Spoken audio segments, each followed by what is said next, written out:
കർത്താവിനെ ഓർക്കുവാനും അവിടുത്തെ കൽപ്പന അനുസരിക്കാനും ഈ ആയുസ്സിൽ എനിക്കും ഇവിടെയുള്ള വിശുദ്ധരോടൊത്ത് ഒരു അവസരം കൂടി ലഭിച്ചതിൽ കർത്താവിനെ മഹത്വപ്പെടുത്തുന്നു. അതിനുള്ള സന്തോഷം സഭയെ അറിയിക്കുന്നു. കർത്താവിൻ്റെ കൽപ്പന അനുസരിക്കാനായിട്ട് എന്നെ പ്രചോദിപ്പിച്ച ഒരു വേദഭാഗത്തിലേക്ക് നിങ്ങളുടെ ശ്രദ്ധ കൊണ്ടുവരുവാൻ ഞാൻ ആഗ്രഹിക്കുന്നു. അതിനാധാരമായിട്ട് പത്രോസ് എഴുതിയ 1-ാം ലേഖനം 3-ാം അധ്യായം 18-ാമത്തെ വാക്യം നമുക്ക് വായിക്കാം. പത്രോസ് എഴുതിയ 1-ാം ലേഖനം 3-ാം അധ്യായം 18-ാമത്തെ വാക്യം. നാം അവിടെ ഇപ്രകാരമാണ് വായിക്കുന്നത്: ക്രിസ്തുവും നമ്മെ ദൈവത്തോട് അടുപ്പിക്കേണ്ടതിന് നീതിമാനായി നീതികെട്ടവർക്ക് വേണ്ടി പാപനിമിത്തം ഒരിക്കൽ കഷ്ടമനുഭവിച്ചു, ജഡത്തിൽ മരണശിക്ഷ ഏൽക്കുകയും ആത്മാവിൽ ജീവിപ്പിക്കപ്പെടുകയും ചെയ്തു. വളരെ പരിചിതമുള്ള വേദഭാഗം. പലപ്പോഴും കർത്താവിനെ ഓർക്കുവാനായിട്ട്, സ്തോത്രം ചെയ്യാനായിട്ട് നാം ഉപയോഗിച്ചിട്ടുള്ള വേദഭാഗമാണ്. എന്നാൽ ഈ വേദഭാഗത്തിൽ മുഴച്ചു നിൽക്കുന്ന ഒരു സത്യം എന്ന് പറയുന്നത് നമ്മുടെ കർത്താവിൻ്റെ മരണമാണ്. ആ മരണത്തിൻ്റെ 10 നിസ്തുല്യതകൾ നമുക്ക് ഓരോ പദത്തിൽ നിന്നും കണ്ടെത്താൻ സാധിക്കും. അത് വേഗത്തിൽ പറഞ്ഞ് കർത്താവിനെ മഹത്വപ്പെടുത്താം എന്നാണ് ഞാൻ ആഗ്രഹിക്കുന്നത്.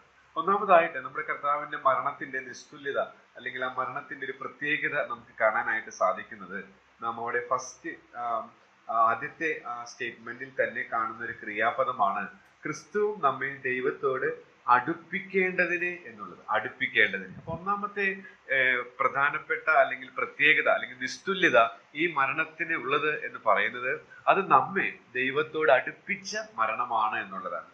ദൈവത്തോട് അടുപ്പിച്ച്, ആ ക്രിയാപദം ഒന്ന് ശ്രദ്ധിക്കുക. ദൈവത്തോട് അടുപ്പിക്കേണ്ടതിന് എന്നുള്ളതാണ്. അപ്പോൾ സ്വയമായിട്ട് അടുക്കുവാൻ നമുക്ക് കഴിയുമായിരുന്നില്ല. അപ്പോസ്തലനായ പൗലോസ് തന്റെ ലേഖനത്തിൽ പറയുന്നുണ്ട്, മുമ്പേ നമ്മൾ ദൂരസ്ഥരായിരുന്നു, മാത്രമല്ല ദുഷ്പ്രവൃത്തികളാൽ മനസ്സുകൊണ്ട് അകന്നവരായിരുന്നു. അപ്പൊ ദൂരത്തായിരുന്നു, അകന്നവരായിരുന്നു. അങ്ങനെയുള്ള നമുക്ക്, നാം നേരത്തെ കേട്ടതുപോലെ അതിക്രമങ്ങളും അകൃത്യങ്ങളും ഒക്കെ തിരഞ്ഞിരുന്ന നമുക്ക് ഒരിക്കലും സ്വയമായി ദൈവത്തോട് അടുക്കുവാൻ സാധിക്കാതിരുന്നപ്പോൾ ദൈവത്തിന് സ്തോത്രം, നമ്മെ ദൈവത്തോട് അടുപ്പിക്കേണ്ടതിന്, നമുക്ക് സ്വയമായി ചെയ്യാൻ കഴിയാത്തത് ചെയ്യുവാൻ സാധിപ്പിക്കുവാനായിട്ട് ദൈവപുത്രൻ മരിക്കുവാൻ ഈ ഭൂമിയിലേക്ക് വന്നു എന്നുള്ളത് നമുക്ക് വായിക്കാനായിട്ട് സാധിക്കും. അപ്പൊ ഒന്നാമത്തെ നിസ്തുല്യത നാം ഓർക്കുവാനായിട്ട് പോകുന്ന നമ്മുടെ കർത്താവിന്റെ മരണത്തിന്റെ നിസ്തുല്യത നാം കാണുന്നത് അത് നമ്മെ ദൈവത്തോട് അടുപ്പിച്ചു എന്നുള്ളതാണ്. രണ്ടാമത് നാം കാണുന്നത് നീതിമാനായി എന്നുള്ള പദമാണ്. നീതിമാനായി നീതികെട്ടവർക്ക് വേണ്ടി എന്നുള്ള പ്രയോഗം നമ്മെ ഓർപ്പിക്കുന്നത് ഇതൊരു പ്രാതിനിധ്യ മരണമാണ്. പ്രാതിനിധ്യ മരണം എന്ന് വെച്ചാൽ നാം വേറൊരാൾ മരിക്കേണ്ട സ്ഥാനത്ത് കർത്താവ് മരിക്കാനിടയായിട്ട് തീരും. നമ്മുടെ പകരമായിട്ട് കർത്താവ് മരിച്ചു. അതിനെയാണല്ലോ പ്രാതിനിധ്യ മരണം എന്ന് പറയുന്നത്. ആ വേണ്ടി എന്നുള്ള പ്രയോഗം, നീതിമാനായി നീതികെട്ടവർക്ക് വേണ്ടി എന്നുള്ളത് ആ സത്യം നമ്മെ ഓർപ്പിക്കുകയാണ്. നാം മരിക്കേണ്ട സ്ഥാനത്ത് നമുക്ക് പകരമായി മരിച്ച മരണമാണ് കർത്താവിന്റെ മരണം, അഥവാ പ്രാതിനിധ്യ മരണമായിരുന്നു എന്നുള്ളത് നമുക്ക് ഓർക്കാനായിട്ട് സാധിക്കും. മാത്രമല്ല നാം അടുത്ത പദമായിട്ട് വായിക്കുന്നത് പാപം നിമിത്തം എന്നുള്ളതാണ്. പാപം നിമിത്തമുള്ള മരണമാണ്.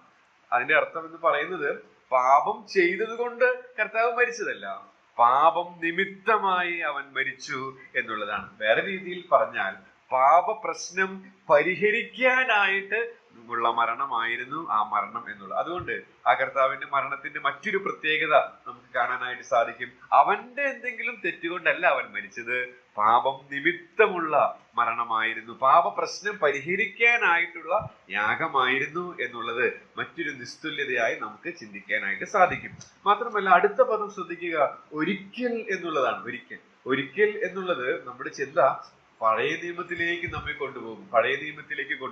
കാരണം പഴയ നിയമത്തിൽ ഒരിക്കലായിട്ടല്ല യാഗങ്ങളൊക്കെ നടന്നിരുന്നത്. അവിടെ നടന്നിരുന്ന യാഗങ്ങളൊക്കെ ആവർത്തന സ്വഭാവമുള്ളതായിരുന്നു, ആവർത്തിക്കുന്നതായിരുന്നു എന്നുള്ളത് നമുക്ക് വായിക്കാനായിട്ട് സാധിക്കുന്നുണ്ട്. അങ്ങനെയെങ്കിൽ ഈ ഒരിക്കൽ എന്നുള്ള പദം ഈ മരണത്തിന്റെ മറ്റൊരു നിസ്തുല്യത നമ്മുടെ മനസ്സിലേക്ക് കൊണ്ടുവരുന്നു. അത് സമ്പൂർണമായ ഒരു മരണമാണ്.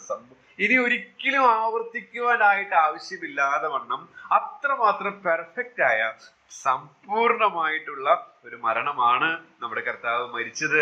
അത് അതിന്റെ നിസ്തുല്യതയെ വെളിവാക്കുന്നു എന്നുള്ളത് നമുക്ക് ഓർക്കാനായിട്ട് സാധിക്കും. ഇവിടെ നാം അല്പം ഒന്ന് നിന്ന് പഴയ നിയമ യാഗങ്ങളിലേക്ക് ഒന്ന് ചിന്തിക്കുമ്പോൾ നാം കൂടെ വായിച്ച വേദഭാഗങ്ങളിൽ അത് വന്നതുകൊണ്ട് ഞാനതൊന്ന് പറഞ്ഞു പോകാമെന്ന് വിചാരിക്കുന്നു.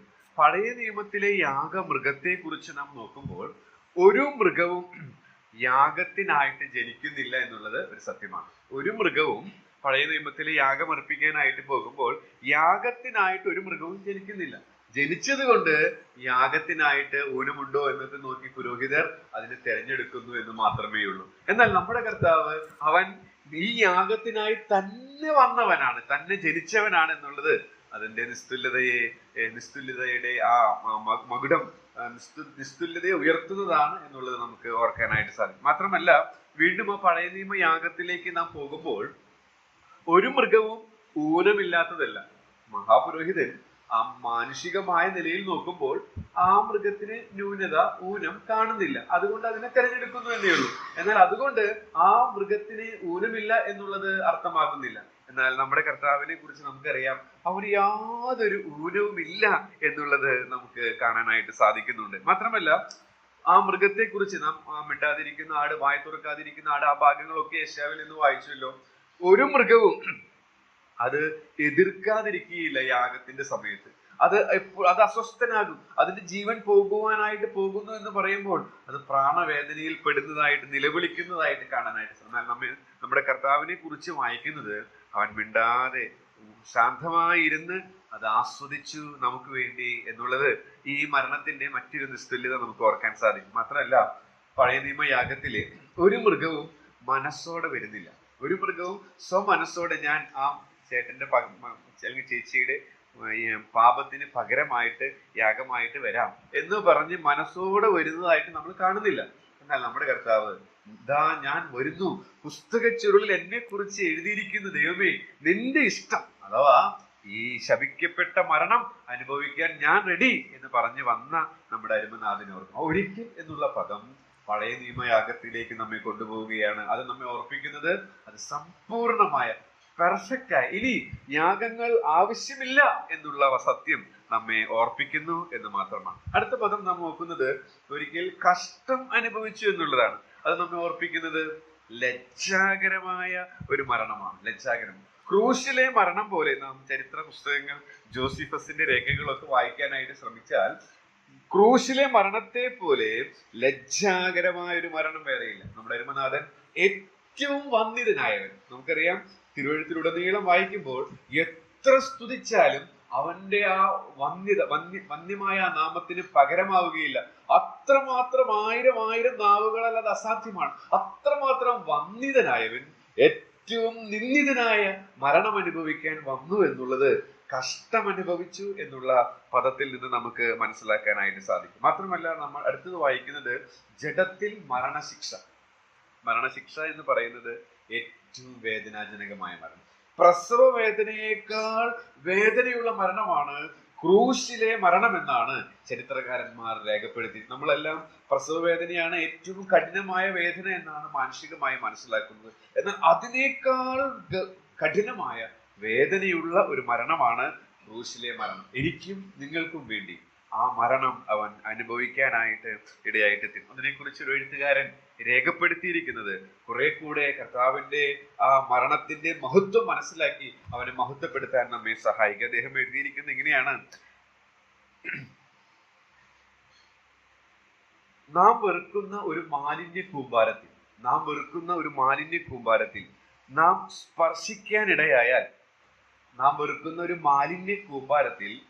സ്പർശിക്കാനിടയായാൽ അത് എത്ര വേദന നമുക്കുണ്ടാകും, എത്ര അസ്വസ്ഥത നമ്മിൽ സൃഷ്ടിക്കും.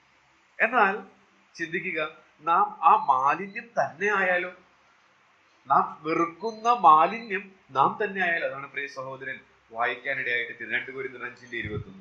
പാപം അറിയാത്തവന് നാം അവനിൽ ദൈവത്തിന്റെ നീതി ആകേണ്ടതിന് ദൈവം പാപമാക്കി.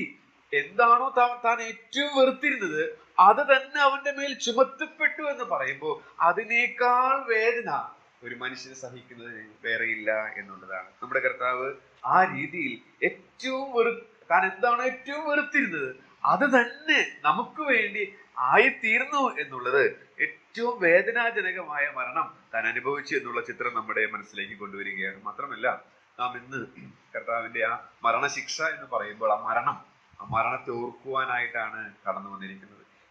ഏറ്റവും ഓർക്കപ്പെടുന്ന മരണമാണ്. നമ്മൾ തന്നെ കഴിഞ്ഞൊരാഴ്ചയിൽ എല്ലാ ദിവസവും അത് ഓർത്തു.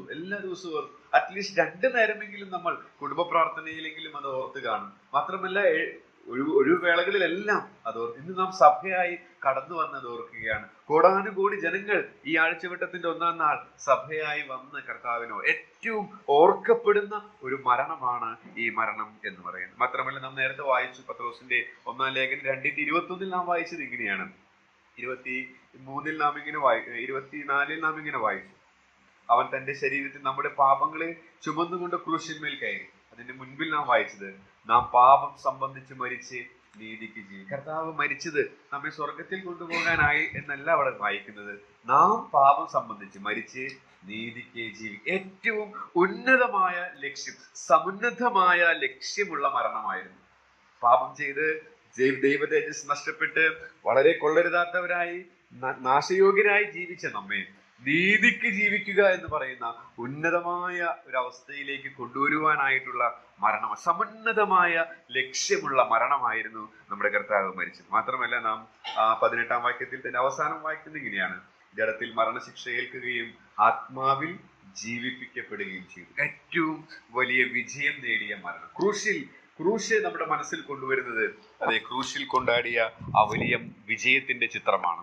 പിശാചിനെയും അവന്റെ കിങ്കരന്മാരെയും ആയുധവർഗം വെപ്പിച്ച് ക്രൂശിന്മേൽ ജയോത്സവം കൊണ്ടാടിയ മരണമാണ്. കേവലം മരിച്ച് മൺമറഞ്ഞു പോയ ഒരുവനെയല്ല നാം ഇന്ന് ഓർക്കുവാൻ കടന്നു വന്നിരിക്കുന്നത്. അവൻ ആത്മാവിൽ ജീവിപ്പിക്കപ്പെടുകയും ചെയ്തു എന്നാണ് നാം വായിക്കുന്നത്.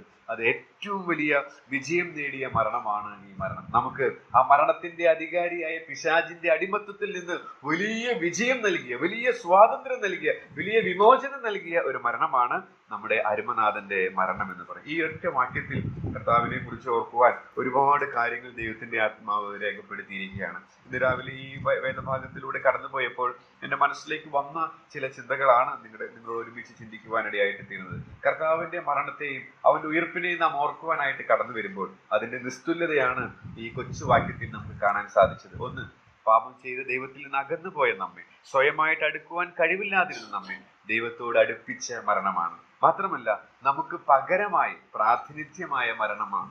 മാത്രമല്ല നമ്മുടെ പാപ പ്രശ്നം പരിഹരിക്കാൻ പാപം നിമിത്തമുള്ള ഒരു മരണമാണ്.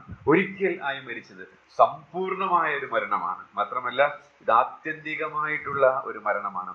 മാത്രമല്ല അത് ലജ്ജാകരമായ മരണമായിരുന്നു, ഏറ്റവും വേദനാജനകമായ മരണമായിരുന്നു. എന്നാൽ ഇന്ന് ഇതെല്ലാവരും ഓർക്കപ്പെടുന്ന മരണമാണ്. സമുന്നതമായ ഒരു ലക്ഷ്യം തന്ന ഒരു മരണമാണ്. ഏറ്റവും വലിയ വിജയം, പിശാചിന്റെ അടിമത്തത്തിൽ നിന്ന് വിജയം നൽകിയ മരണമാണ്. ആ കർത്താവിന്റെ ആ മരണത്തിന്റെ നിസ്തുല്യത ഓർത്തുകൊണ്ട് അവന്റെ നാമത്തെ മഹത്വപ്പെടുത്താം. അതിനായിട്ട് ദൈവത്തിന്റെ ആത്മാവ് നമ്മെ സഹായിക്കുമാറാണ്.